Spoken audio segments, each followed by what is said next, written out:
مرد اور عورت کے علاوہ بھی اس روئے زمین پر ایک اور صنف زندگی بسر کرتی ہے. کہیں اس کی دعا اور بد دعا کو بہت اہم مانا جاتا ہے تو کہیں ان کے ساتھ جانوروں سے بھی بدتر سلوک کیا جاتا ہے. ان لوگوں کا جا کے ہم پیسے پوچھنے لینے ٹائم پہ سے تھوڑا لوگ ہمارے سے دعا لیتے. آپ پرمیشور کی اردھناریشور ہے بولے کہ ہمارے ساتھ سے ان لوگوں نے دعا لے کے ہمارے سے 1 روپے ہمارے سے لیتے تھے. پھر بھی یہ سوسائٹی ہم کو دور رکھنے کے لیے کام کر رہے مگر سامنے آؤ بول کے تھوڑا لوگ ہم لوگ کو موقع نہیں دے رہے. اس صنف کو سماج نے نام بھی دیے تو ایسے کہ جن سے ذلت کی بو آتی ہے. تاریخ اس بات کی شاہد ہے کہ تیسری جنس یعنی ٹرانسجینڈرز کے ساتھ ہمیشہ دوہرا سلوک کیا گیا. ٹرانسجینڈرز وہ لوگ کہلاتے ہیں جو پیدائشی طور سے کچھ بدلے ہوئے ہوتے ہیں، یعنی وہ مرد بن کر پیدا ضرور ہوتے ہیں مگر ان کے اندر نسوانیت کا پہلو غالب ہوتا ہے، جس کی بنا پر بیشتر اوقات ان کے گھر والے ان کو قبول نہیں کرتے اور گھر سے نکال دیتے ہیں. ہندوستان میں ٹرانسجینڈرز کی تاریخ بہت پرانی ہے. مغلیہ سلطنت کے دور میں ٹرانسجینڈر شاہی گھرانے کے عورتوں کے کنیز رہے جن کو خواجہ سرا کے نام سے جانا جاتا تھا.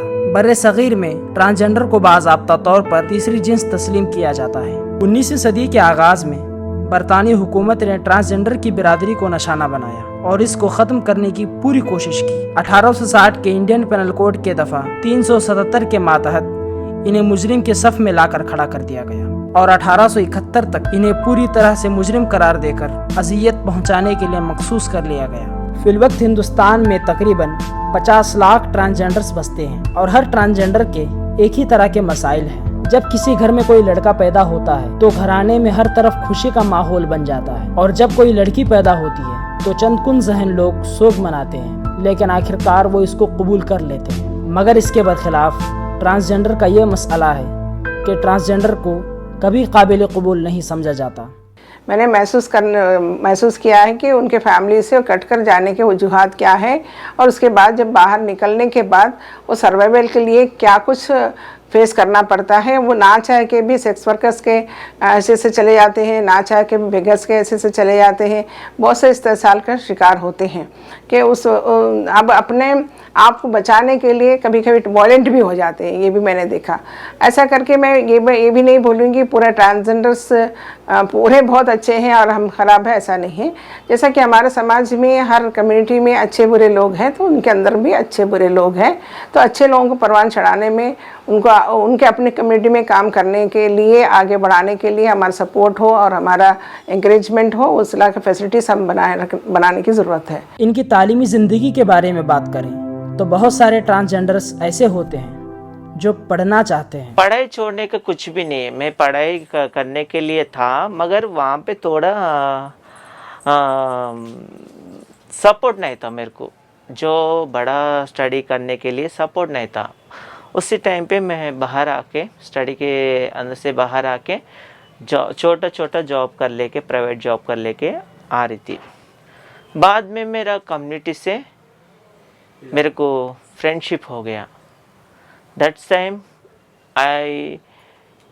سارا جو ہمارا گے ٹرانس کتنا فرینڈس ہے ان لوگوں سے ملاقات میرے کو ہو گیا.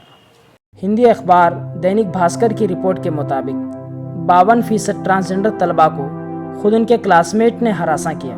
15% اساتذہ کے ذریعے تشدد کا شکار ہوئے جن میں 18% ٹرانسجینڈرز کو جنسی طور پر پریشان کیا گیا اور 62% کو نفسیاتی طور پر اذیت دی گئی.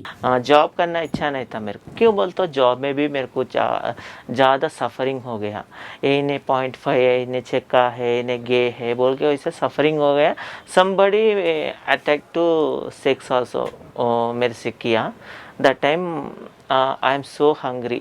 معاشرے نے ان کو ذلت سے بھرے طرح طرح کے نام دیے. کہیں ہجڑا کہا گیا تو کہیں چھکا کہہ کر پکارا گیا اور ہمیشہ سے دھرتی کا بوجھ سمجھا گیا اور یہ اپنی عزت بیچ کر اپنا پیٹ بھرنے کے لیے مجبور ہو گئے. لیکن یہاں بھی اسے معاشرے کی بربریت کا سامنا کرنا پڑا کہ اگر وہ ہم سے کوئی مدد مانگتے ہیں تو ہمارے دائرے میں وہ مدد کرنے کا स्ट्रेंथ है तो हमको मदद करना चाहिए, एडवाइस देने का सख्त है तो एडवाइस देना चाहिए कि उनके जुल्म से उनको जुल्मात से निकाल कर अंधेरे से निकाल रोशनी तरफ लाने की हमारे पर भरपूर कोशिश होनी चाहिए। ये मेरा अपना स्टैंड है। इसलिए मैं जब इन लोगों के साथ इंटरेक्ट करती हूँ बड़े हमदर्दी के साथ सुनती हूँ। कहीं ऐसे वाक़यात कहीं अपने एक इज़्ज़त की रोटी 2 वक्त के खाने का मौका होता है, उन लोगों को देना चाहिए। हम सब मिलकर ये काम करना चाहिए। देखते हैं कि सोसाइटी की रवैया इनके लिए क्या है। तो सबसे पहली बात, जब ये पैदा होते हैं तो इनके अंदर वो खसूसियात फौरी तौर पे नुमायाँ नहीं होती, बल्कि आहिस्ता आहिस्ता जैसे वो ग्रोइंग स्टेजेस में जाते हैं तो उसके हिसाब से इनके अंदर वो खसूसियात नुमायाँ होने लगती हैं, जिनमें जो है वो कुछ हद तक औरत और मर्द दोनों की खसूसियात का मिलाप होता है। फिर आप देखते हैं कि जब ये खसूसियात उनके अंदर रौनमा होने लगती हैं तो फिर उनके अंदर जो चेंजेस आते हैं, उनके अंदर जो तब्दीलियाँ आती हैं, उसको सोसाइटी एक्सेप्ट नहीं करती, बल्कि वो ख़ुद एक्सेप्ट नहीं कर पाते। तो इस एक्सेप्टेंस के लिए सबसे पहले उनके माँ बाप का ये रोल होना चाहिए कि उनकी जो भी असल हैसियत है उसको कबूल किया जाए। उसके बाद उनको उस मामले में, उस ज़िंदगी के वो उस स्टेज में उनको मॉरली सपोर्ट किया जाए। 6 सितंबर 2018 को सुप्रीम कोर्ट ने दफ़ा 377 को रद्द कर दिया और इस बात की इजाज़त दी कि 2 बालिग अपनी रजामंदी के साथ हम जिन्स परस्ती के ताल्लुकात कायम कर सकते हैं। लेकिन हिंदी अखबार दैनिक भास्कर की एक रिपोर्ट के मुताबिक 92% ट्रांसजेंडर्स बेरोज़गार हैं जो तालीमी मैदान की जानिब आगे बढ़ते हैं। इनमें महज 5% ट्रांसजेंडर्स ही ग्रेजुएट हुए हैं। सिर्फ 6% ट्रांसजेंडर्स NGO और प्राइवेट सेक्टर्स में अपनी खिदमात अंजाम दे रहे हैं और बकिया ट्रांसजेंडर्स सेक्स वर्क में मुलविस हैं। आमतौर पर ट्रांसजेंडर्स पब्लिक प्लेसेस यानी रेलवे स्टेशन, बस स्टॉप और बाजार वगैरह में लोगों से मांग कर अपना गुजर बसर करते हैं। एक शॉप को ऊपर छिड़ के हम पैसा मांगे तो जा बोल के ऐसा बहुत चिल्लाए आवाज़ हम सुने। बाद में गंदे बातें हम सुने हैं इन लोगों के साथ में से। इसलिए हम जो प्रॉब्लम पे बाहर आने को भी बहुत टाइम लगा। लेकिन ट्रांसजेंडर की ज़िंदगी कोरोना के सबब बदहाल हो गई थी। 2011 की मरदमशुमारी की रिपोर्ट के मुताबिक हिंदुस्तान में ट्रांसजेंडर की सबसे बड़ी तादाद उत्तर प्रदेश में रिहाइश पजीर है, जो कि तकरीबन 14 लाख है, और सबसे कम ट्रांसजेंडर्स लक्षद्वीप में रहते हैं, जो कि सिर्फ 2 हैं। हिंदी अखबार दैनिक भास्कर की एक रिपोर्ट के मुताबिक 17% ट्रांसजेंडर्स के पास आधार कार्ड है और 15% ट्रांसजेंडर्स के पास वोटर ID है। इस्लामिक नज़रिए से देखें तो इस्लाम ये कहता है कि अल्लाह ने सिर्फ 2 असनाफ यानी मर्द और ज़न को पैदा किया और ये ट्रांसजेंडर्स अपने साइकोलॉजिकल सोच से बनते हैं, लेकिन इस्लाम इनके हुकूक को पामाल करने का बिल्कुल कायल नहीं है। मेरे महदूद इल्म के मुताबिक मैंने ये फैसला किया कि इंसान को अल्लाह ताला ने पैदा किया, ऊपर वाला ने, तो हम वो भी इंसान है, इंसान के साथ हम इंसानियत का बर्ताव करना चाहिए।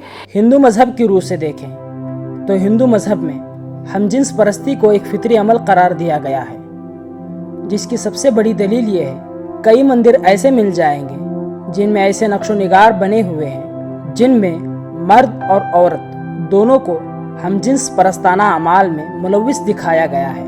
ईसाइयत में ट्रांसजेंडर्स के ताल्लुक से मुख्तलिफ आरा हैं। कुछ फिरके इनकी मजम्मत करते हैं तो कुछ इनका खैर मकदम करते हैं। ट्रांसजेंडर की ज़िंदगी बड़े ही तल्ख तजुर्बात से होकर गुजरती है। जब इन्हें अपने घर से निकाल दिया जाता है तो ये अपने ही जैसों को तलाश करते हैं और इन्हीं के साथ रहने लगते हैं। इनके घर भले ही छोटे हों लेकिन दिल इनके बहुत बड़े होते हैं, तो ये अपने जैसों को अपने साथ शामिल कर लेते हैं और इन्हीं के साथ हंसते खेलते ज़िंदगी बसर करते हैं। इनका पहनावा गर्चे के एक मज़हब की नुमाइंदगी करता है, लेकिन यह हर मज़हब को मानते हैं और हर मज़हब की दिल से इज़्ज़त करते हैं। 2016 में हुकूमत की जानिब से अम्ब्रेला स्कीम जारी की गई, जो कि ट्रांसजेंडर बच्चों के लिए प्री मैट्रिक और पोस्ट मैट्रिक में सपोर्ट करती है और 40 से 60 की उम्र के ट्रांसजेंडर्स को इस स्कीम के मातहत